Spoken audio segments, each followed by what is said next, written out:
আর SR কি বলছে? SR খুব শুদ্ধভাবে বলছে, হিন্দু হোক বা মুসলিম হোক কোনো অসুবিধা নেই, তুমি ভারতবর্ষের নাগরিক, তুমি ভারতবর্ষেই থাকবে, ভারতবর্ষে ভোট দিতে পারবে। নরেন্দ্র মোদী সবার সাথ, সবার বিকাশ, সবার বিশ্বাসের নীতিতে আমরা বিশ্বাস করি, আমরা সেই নীতিতেই বিশ্বাস করি।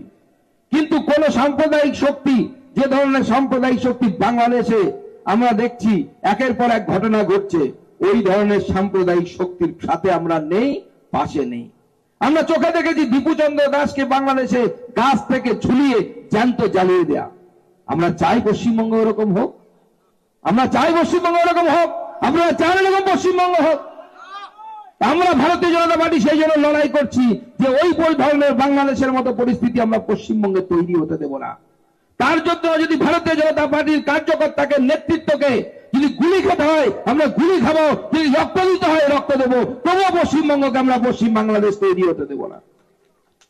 আর মমতা বন্দ্যোপাধ্যায় কি করছেন?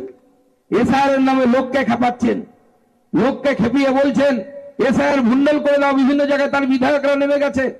ফারাক্কার বিধায়ক মনিরুল ইসলাম সে গিয়ে বিডিও অফিসে ভাঙচুর করছে। আরে বিডিও অফিসটা কার? সব জায়গায় লোককে খেপানোর জন্য এসআইআর এর নামে নোটিশ পাঠিয়ে দেওয়া হচ্ছে। আরে নোটিশ দিচ্ছে কারা? বিডিও কার অফিসার? বিডিও আমাদের কার্তিক পালের কথা শোনে না আমাদের জেলা সভাপতির কথা শোনে না তৃণমূলের কংগ্রেসের নেতাদের কথা শোনে? কার কথা শোনে? তৃণমূলের কথা শোনে। এসডিও কার কথা শোনে? তৃণমূলের কথা শোনে। আমার সাথে আমার এসডিও আজ অব্দি দেখা হয়নি, তা আমাদের কথা শুনবে কোথা থেকে? তাহলে যে নোটিশ পাঠানোর কাজ, মানুষকে বিভ্রান্ত করার কাজ, মানুষকে যেভাবে অত্যাচার করার কাজ যে করছে, সে নির্বাচন কমিশন শুধু নয়, নির্বাচন কমিশনের দোসর হয়ে কাজ করছে হচ্ছে তৃণমূলের বসানো বিডিও, এসডিও। আর মনে রাখবেন, এসআইআর ঘোষণা হওয়ার আগে, ঠিক আগে, তৃণমূল কংগ্রেস সরকার গোটা রাজ্য জুড়ে বিডিও, এসডিও এদেরকে সব ট্রান্সফার করেছে। অর্ডারটা আছে এখন আমাদের কাছে, আমরা চাইলে দেখে দিতে পারবো। গোটা রাজ্য জুড়ে বিডিও, এসডিও বসানো হয়েছে নতুন করে। কেমন? হয়তো ওখানে আমাদের কার্তিকের মতো লোক আছে, সে হয়তো আমার কথা শুনবে না, তৃণমূলের কথা শুনবে না, বলে না ওকে রাখা যাবে না, ওর জায়গায় অম্লানের মতো লোককে বসাও যে আমার কথা শুনবে, যা বলবো তাই শুনবে।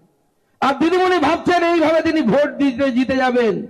দিদিমণি এসআইআর যা নাম বাদ গাওয়ার গেছে, মৃত ভোট বাদ গেছে, আমি ধরে নিলাম তর্কের খাতিরে, আর একটা নামও বাদ গেল না।